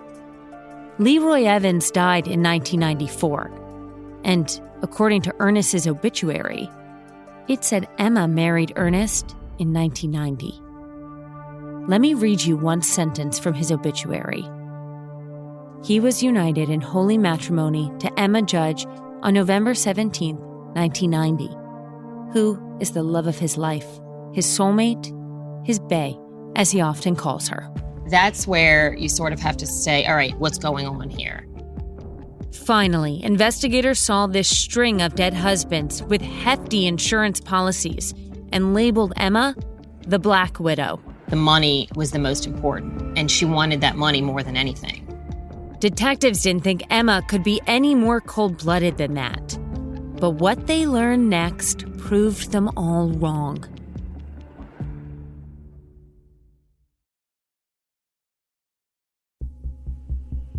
In the middle of the night, Saskia awoke in a haze. Her husband Mike was on his laptop. What was on his screen would change Saskia's life forever. I said, I need you to tell me exactly what you're doing. And immediately, the mask came off. You're supposed to be safe. That's your home. That's your husband. To keep this secret for so many years, he's like a seasoned pro. This is a story about the end of a marriage, but it's also the story of one woman who was done living in the dark. You're a dangerous person who preys on vulnerable and trusting people. Your predator might go up and good. Listen to Betrayal Season 5 on the iHeartRadio app, Apple Podcasts, or wherever you get your podcasts. Segregation in the day, integration at night. When segregation was the law, one mysterious black club owner had his own rules. We didn't worry about what went on outside. It was like stepping in another world. Inside Charlie's place, black and white people danced together. But not everyone was happy about it. You saw the KKK? Yeah, they was dressed up in their uniform. The KKK set out to raid Charlie, take him away from here. Charlie was an example of power. They had to crush him. From Atlas Obscura, Rococo Punch, and Visit Myrtle Beach comes Charlie's Place, a story that was nearly lost to time. Until now. Listen to Charlie's Place on the iHeartRadio app, Apple Podcasts, or wherever you get your podcasts. 14 years in prison for killing a young woman. A 15-year sentence for a crash that caused 3 deaths. 12 and a half years for killing a child and critically injuring her mother. All true stories, all caused by marijuana-impaired drivers. No matter what you tell yourself, if you feel different, you drive different. So, if you're high, just don't drive. Brought to you by NHTSA and the Ad Council. Hi, listeners. I'm Anna Sinfield, the host of The Girlfriend Spotlight, and I've got some great interviews coming your way. I'm also excited to tell you that you can now get access to all episodes of season 1, 2, 3, and 4 of The Girlfriends, and every single episode of The Girlfriend Spotlight with an iHeart True Crime Plus subscription, available exclusively on Apple Podcasts. Plus, you'll get access to all episodes of The Girlfriend Spotlight 1 week ahead of everyone else, available only to iHeart True Crime Plus subscribers. So don't wait, head to Apple Podcasts, search for iHeart True Crime Plus, and subscribe today.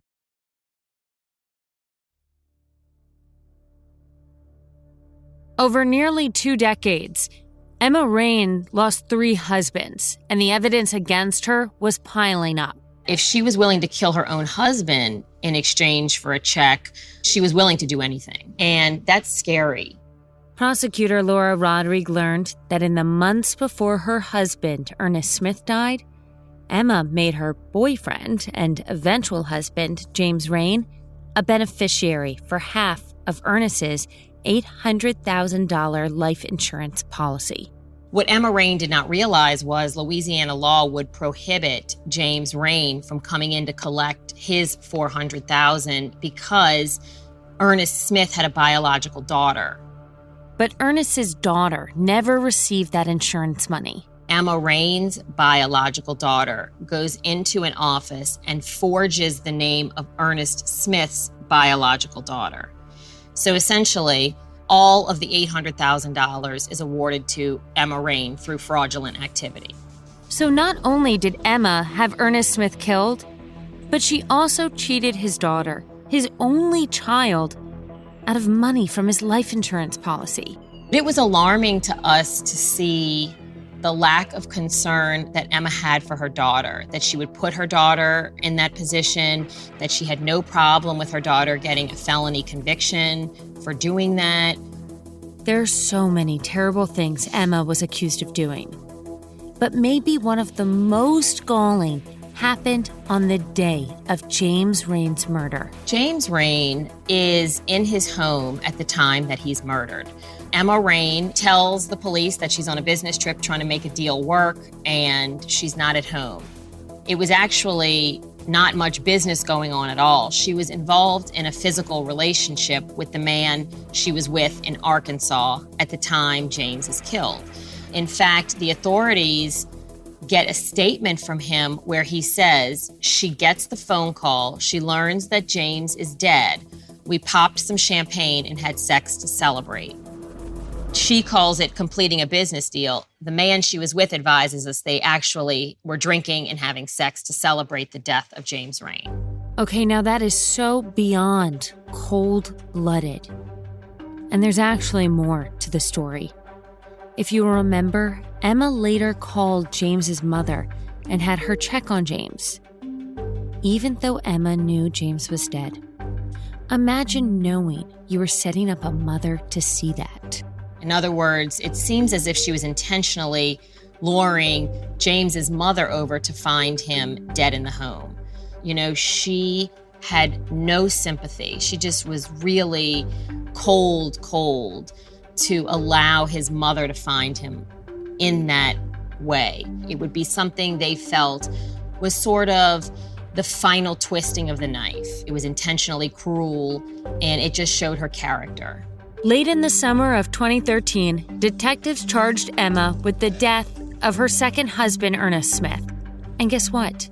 At the time of her arrest, she was no longer Emma Rain. She had already moved on to husband number 4.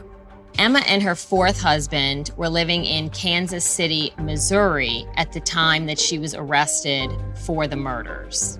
And when detectives told Emma she was being charged with the murder of her husband, Emma asked, which husband? As Emma awaited her trial, her hired gun, Alfred Everett, was tried in 2014. He was charged with killing Emma's second husband, Ernest Smith. Alfred Everett was charged with murder, and he was convicted of murder. The penalty will be life in prison. The jury needed less than an hour to convict him. And with that, prosecutors turned their attention to Emma Rain's upcoming trial. As a prosecutor, we don't have the opportunity to speak one-on-one with the defendants who are charged with crimes. Rarely do we ever get to actually speak to them or ask them any questions or anything of that nature. The most that we can do to glimpse sort of their personality or what's going on is to listen to recorded phone calls during their incarceration. So what kind of things did the prosecutor learn about Emma from listening to her phone calls from jail? She would make demands of the jail. She wanted low-fat chocolate chip cookies. Certain things that, she just felt like she was entitled to, and she encouraged the young female inmates to sort of take on those causes with her. Prosecutors may have heard Emma demanding low-fat cookies, but there was one thing they wanted to hear, but did not. She never gave me the impression of any remorse at all for any of the family members who were going through this. She never so much as even cared to see the pain that the families were going through in dealing with the process of their loved ones being murdered and trying to get to the bottom of the crimes and trying to piece these puzzles together. It just did not matter at all. And this is an odd thing. As her trial date got closer, prosecutors were having a hard time getting anyone to testify against her. I think that people were nervous to come forward in the case against Emma because they were worried about what more she could accomplish if she wanted to. Then more bad news. A ruling came from the judge that prohibited prosecutors from calling Emma Rain a suspect in the death of her husband number one, Leroy Evans. They were also limited in what they could say about the death of husband 3, James Rain. It got extremely complicated, so this was a different case in terms of how we had to present it. So prosecutors offered Emma a deal. If she pled guilty to manslaughter, she'd get 35 years. But Emma turned down the deal. She was constantly kind of wheeling and dealing. When the trial began, Emma Rain was 52 years old and faced life in prison for the second-degree murder of Ernest Smith. Her defense lawyer blamed Emma's third husband, James Rain, who was dead and obviously couldn't defend himself. Emma's lawyer referred to James Rain as James the Snake and claimed it was James who manipulated Emma into upping Ernest Rain's insurance policy. Most importantly, the lawyer argued that James alone got Alfred Everett to kill Ernest Smith. Alfred Everett, he was sort of the last man standing who could testify against her. Alfred had already been convicted and sentenced to life, but he could set the record straight. Alfred was called as a witness, but he refused to take the witness stand or answer any questions from prosecutors. Instead, he defiantly sat in the courtroom while the puzzled jurors looked on. You could kind of get a read on some of their faces, like not knowing what to make of it. So prosecutors went to Plan B and called 3 of James's relatives to testify. Those were the 3 people who had sort of broken this case wide open. Each one of those relatives described Alfred's confession. That James Rain and Emma Rain were in on it, that there was a life insurance policy, and that's why he shot Ernest Smith. He describes having shot him twice, evidence that is consistent with the crime scene. But as she sat through the damning testimony from the prosecution's side, Emma was quiet, just jotting down notes on a notepad. Just zero emotion through the trial, no sign that any of this had affected her in any way. Emma Rain did not take the stand in her own defense. In fact, the defense did not call a single witness. At the end of the day, we did not believe that she had genuine love for any of these men. It was a business deal in her mind, but she was very good at disguising that. This was somebody killing husbands to make a living. It was up to the 8 women and 4 men of the jury to decide if Emma Rain was indeed a Black Widow.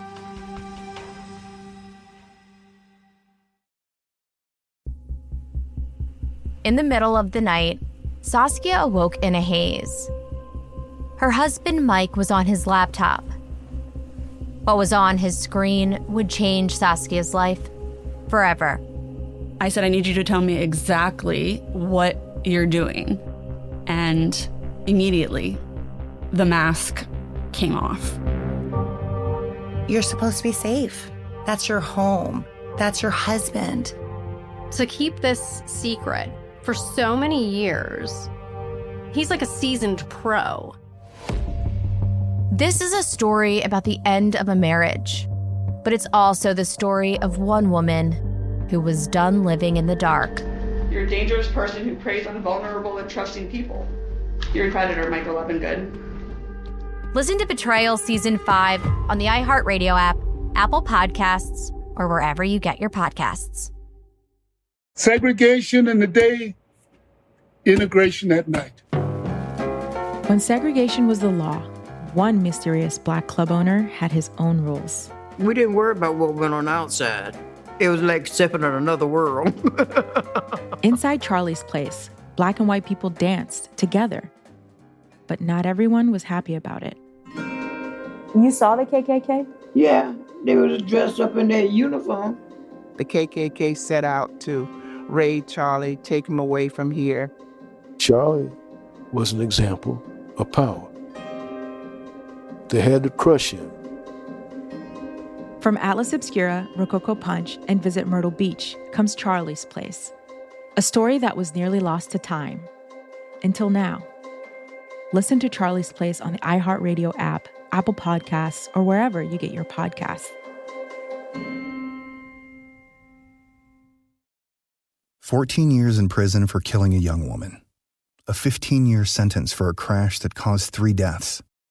12 and a half years for killing a child and critically injuring her mother. All true stories, all caused by marijuana-impaired drivers. No matter what you tell yourself, if you feel different, you drive different. So, if you're high, just don't drive. Brought to you by NHTSA and the Ad Council. Hi, listeners. I'm Anna Sinfield, the host of the Girlfriend Spotlight, and I've got some great interviews coming your way. I'm also excited to tell you that you can now get access to all episodes of season 1, 2, 3, and 4 of The Girlfriends, and every single episode of The Girlfriend Spotlight with an iHeart True Crime Plus subscription, available exclusively on Apple Podcasts. Plus, you'll get access to all episodes of The Girlfriend Spotlight 1 week ahead of everyone else, available only to iHeart True Crime Plus subscribers. So don't wait, head to Apple Podcasts, search for iHeart True Crime Plus, and subscribe today. Emma Rain was a suspect in the death of her first and third husbands, but she was only charged with murdering her second husband, preacher Ernest Smith. The prosecution was telling about this woman who seemed to either be bad luck or worse for the men she married. Journalist John Zimmerman covered the trial, where prosecutors labeled the 3-time widower Emma Rain a Black Widow. Well, that was a term that the prosecution used, Black Widow, which is a term for a woman who marries somebody and kills them and maybe does it repeatedly. So she kind of fit that definition. At the time of Emma Rain's trial, she was married a 4th time. But husband number 4 did not attend Emma's trial. He told reporters the New Orleans judicial system was corrupt and said he had paid for her legal bills from back home in Missouri. And those bills, he said, had nearly bankrupted him. In the courtroom, Emma's lawyer blamed husband number 3, James Rain, for the murder for hire plot of husband number 2, Ernest Smith. He basically said that Emma Rain didn't know about this. This was all James's plan. Keep in mind, James Rain was also murdered, and he obviously could not defend himself. What Emma Rain's attorney tried to do was say, look, there's no physical evidence. There were no text messages and emails back and forth with James Rain on any murder plot. But prosecutor Laura Rodrigue hoped jurors could connect all the dots. This is a case that did not have a lot of direct evidence. There were no eyewitnesses. We were using what we call circumstantial evidence. We knew that this jury was going to be shocked once they realized the intricacies of this case. And we could see that in their faces as the facts started to unfold. So she resorted to using charts and graphs to show the relationship between all the major players in the case. One of the things we had to show the jury was sort of a simplified family tree. We had to put that up on a large board in front of them where we had diagrammed Alfred Everett, James Rain, how they all fit in as a family, and where Ernest Smith and Emma Rain came into that family tree. And we similarly had to do sort of a flow chart for the insurance policies, showing them the increase in the amount of the policy over the years leading up to Ernest's death, the forging of the signatures to get the policy all released to Emma Rain, and several sort of steps in laying out that story for the jury. The jury deliberated for 3.5 hours before returning to the courtroom with a verdict. I remember Emma, her typical self in terms of being very calm. You know, she didn't seem rattled. She didn't seem worried about what was going to happen. Emma stared straight ahead when the verdict echoed through the courtroom. Guilty. Emma Rain was convicted of murder. The penalty will be life in prison. And coincidentally, Emma Rain's sentencing for the murder of preacher Ernest Smith happened on the 5-year anniversary of husband James Rain's death. This was somebody who had no regard for human life at all and would intentionally lure them in solely to use them as sort of a lottery ticket, you know, and it was an automatic win. We don't see somebody who is that sort of cold to the core very often. If using the widow card, essentially, was going to help her get what she wanted, she had no problem doing that. Emma's fourth husband disagreed. He was livid and told the Associated Press, "I think the whole thing was fabricated. It was a setup, and it wasn't right. She didn't have anyone killed, and she didn't kill anyone." And even after being convicted of murder, Emma's legal problems were far from over. Emma didn't just cheat on her husbands, she also cheated on her taxes. The government charged her with federal bankruptcy and tax fraud. She pled guilty to one of those counts and received a 2-year sentence that ran concurrently with her life sentence. She also had to pay restitution of over $94,000. Want to guess how she paid that tab? Journalist John Zimmerman reported on the story. One of the interesting things about this case is that she ended up getting the insurance money in James Rain's killing. So, Emma used the payout of life insurance from husband number 3, James Rain, to pay back the IRS.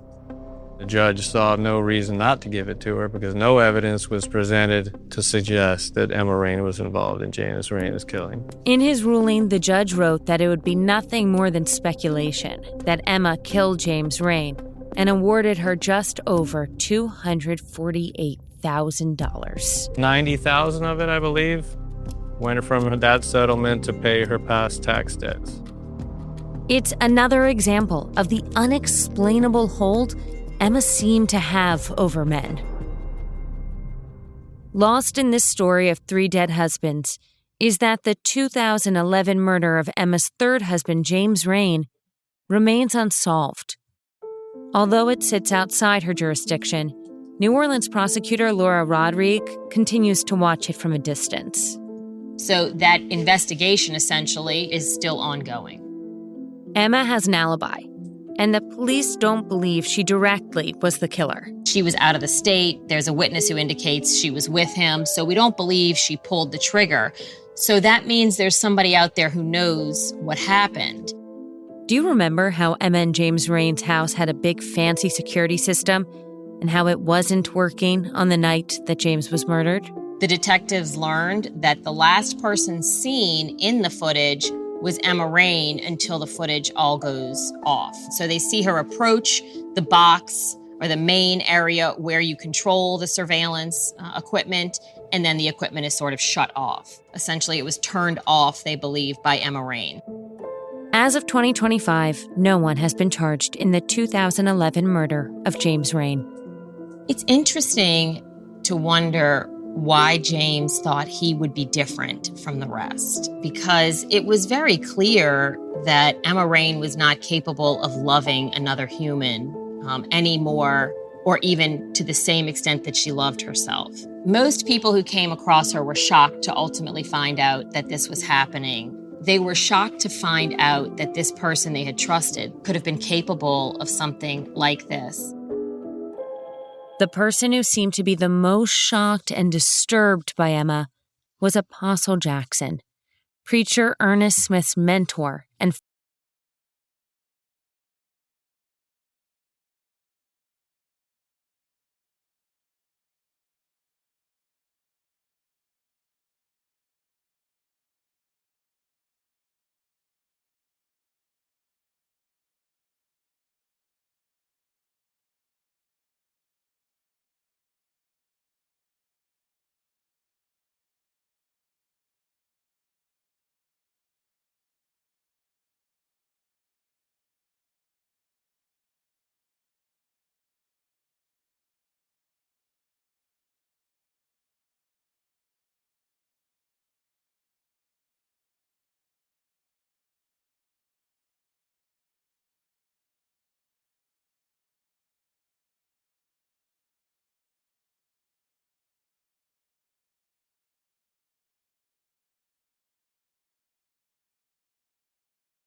do forgive her. Apostle forgave Emma. He was a preacher. That's just how he was. But Apostle might also want to consider apologizing to his wife, Carolyn. On that fateful night in 2006, when Emma called Apostle to say that Ernest was dead, he hung up the phone and shared the news with Carolyn. Then my wife just said, just like this, she killed him. She killed him. Those are my words to my husband that morning. Carolyn said she always had a bad feeling about Emma that she just couldn't shake. Those are not thoughts that you think about. Those are not things that you can even imagine within yourself. You don't even think like that. Then boom, it's in your face. This is only something you hear about on the TV show. Like you never think this was something that would happen in real life, especially to someone that you know personally. So I don't know what Emma was thinking that day. Carolyn had her suspicions all along, but Apostle couldn't imagine Emma being a murderer. You just couldn't convince me that this nice woman could have her husband killed. Just couldn't convince me of it. I did not accept that. I did not want to believe that. And it took me a long time to believe that. Even though she was my wife, it still took me a long time to even think that someone could take someone's life. It really made me be aware that people that you trust could actually be wicked, even when they don't look it.